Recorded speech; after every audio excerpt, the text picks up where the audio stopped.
wanted to talk about one of the most confusing steps about applying to go to college, which is the financial aid applications as it pertains to here in the US. Now, in order to fill out any of these forms, you're first going to have to have filled out your own taxes, or your parents are going to have to complete their taxes first. You've got to make sure that that gets filed as soon as possible. Yes, even though extensions are possible, there will not be a lot of aid by the time those extension dates pass. You still need a few weeks for the IRS or whatever other tax collecting organization you use in your country to process through your taxes. Now, once you guys have your return, you can go ahead and open the FAFSA link, and then you're going to need to put aside at least an hour, if not a couple hours, if you are doing this with your parents or with someone else who is the head of your household.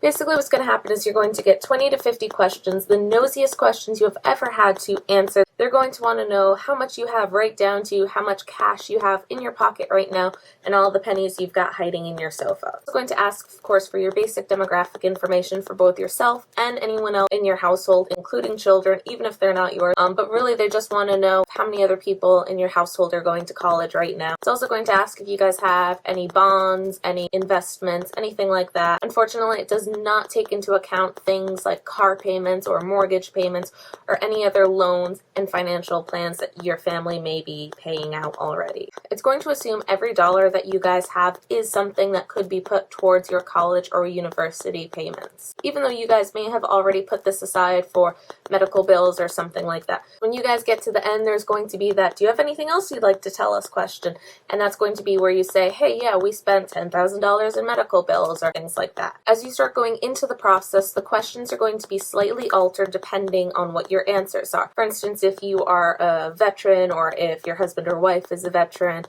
things like that, you're going to get extra questions that you may have to answer. Okay, so now that we've gotten the background information, what's going to happen once you fill in your demographics, it'll ask you what kind of tax return did you file for. You'll get a drop-down list. Make sure you choose the right option. In some cases, once you filled out what kind of tax return you filed for, there is this magic button in some cases where you can just say, click here to import straight from the IRS's records, and that's it. That's all you have to do. However, if you don't have that option, it's not the end of the world. All it means is that you're going to need some more time to hand fill in all of the answers. Each question will say, please refer to line such and such of the document. You are going to have several opportunities to edit as you go through, so until you hit the button to file away for this year, don't worry, you can always go back and fix stuff. I believe the biggest issue that can happen if something ends up being false, and you may put yourself at risk for being audited. Now, once you've gone through all of your questions and answers, then they're going to give you the number that they expect your family will have to pay. This is not set in stone. Schools will receive this number, and it will be basically their guide for how much that you ought to be able to pay. Once again, this has to do with the fact that they're considering every dollar in your account is available to go for college and nothing else. This is where things are going to start to get tricky, and you may have to write additional letters to the schools you're applying for to say, hey, this is our situation, it's not represented very well in the FAFSA application. If you're applying to do any private college applications, then you may want to look at the CSS profile.